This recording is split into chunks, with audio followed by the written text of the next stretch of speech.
병원에서 성대결절이라고 진단을 받았는데 수술을 꼭 해야 하는지 묻는 분들이 정말 많습니다. 이 영상을 끝까지 보시면 성대결절 치료를 어떤 순서로 받아야 하는지 명확하게 확인하실 수 있을 겁니다. 오늘은 성대결절 치료를 단계별로 정리해 드리겠습니다. 안녕하세요. 목소리를 치료하는 이비인후과 전문의 연세하루 이비인후과 김지윤입니다. 지난 영상에서는 성대 폴립에 대해 다뤘는데요. 오늘은 폴립과 자주 헷갈리는 또 다른 질환 성대결절에 대해 말씀드리려고 합니다. 성대결절은 쉽게 말하면 성대에 생긴 굳은 살입니다. 손가락에도 마찰이 반복되면 굳은 살이 생기듯이 성대도 강하게 부딪히는 일이 오래 반복되면 점막이 두꺼워지면서 성대결절이 생기게 됩니다. 특히 선생님, 상담사, 가수, 영업직 사원처럼 하루 종일 목소리를 많이 쓰는 분들에게 자주 나타나는데요. 처음에는 그냥 목이 좀 쉬었네 정도지만 시간이 지나면 말을 조금만 해도 목이 피곤하고 고음이 올라가질 않고 목소리가 갈라지거나 잠기는 증상이 반복됩니다. 가장 먼저 해야 할 일은 성대를 쉬게 해주는 것입니다. 성대결절은 성대를 많이 사용하면서 생긴 병이기 때문인데요. 말을 아예 하지 않기는 어려우니 꼭 필요한 말만 하고 큰 소리를 내는 것, 장시간 통화하는 것, 노래방 가는 것은 꼭 줄여야 합니다. 여기에 약물 치료를 병행하는데요. 염증이나 부종이 있으면 스테로이드나 소염제를, 역류성 인후두염이 동반되면 위산 억제제를, 그리고 기침이나 가래가 많으면 점액 조절제를 함께 사용합니다. 결절이 심하지 않다면 휴식과 약물 치료로도 좋아지는 경우가 있습니다. 대부분의 결절은 잘못된 발성 습관에서 시작됩니다. 목에 힘을 주고 말하고 성대를 강하게 부딪히는 습관이 반복되면서 생기죠.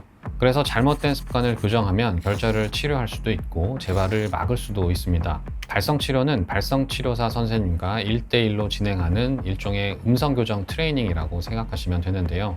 몇 달에 걸쳐서 잘못된 습관을 교정하고 목에 들어가는 불필요한 힘을 줄이고 호흡과 발성을 효율적으로 연결해서 성대에 부담이 덜 가는 발성법을 익히는 과정입니다. 성대를 올바르게 사용하는 방법을 배우는 재활치료라고 생각하시면 되겠습니다. 음성휴식, 약물치료, 발성치료를 했는데도 목소리가 계속 좋지 않다면 꼭 수술을 해야 할까요? 수술 전에 고려할 수 있는 치료가 있는데요. 성대 스테로이드 주입술, 흔히 성대주사 치료라고 부르는 시술입니다.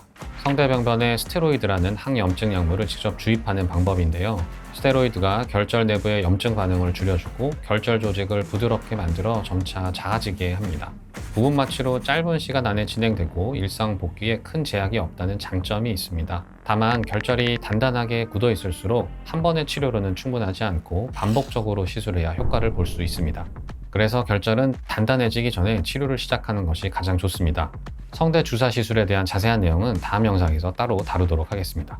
수술은 성대결절 치료의 마지막 방법인데요. 보존적 치료를 충분히 하고 성대 주사 시술을 받았는데도 결절이 단단하게 남아있거나 회복이 되지 않는 경우에는 결절 병변을 제거하는 수술적 치료를 고려해야 합니다.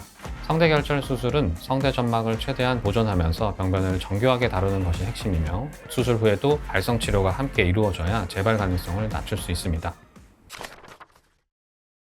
정리하겠습니다. 성대결절은 무조건 수술하는 병은 아니지만 오래 방치해도 되는 병은 아닙니다.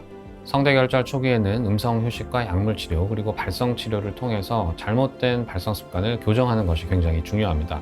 그래도 호전이 없을 때는 주사치료와 수술을 단계적으로 고려해 볼 수 있겠습니다. 중요한 건 치료의 시작 시점입니다.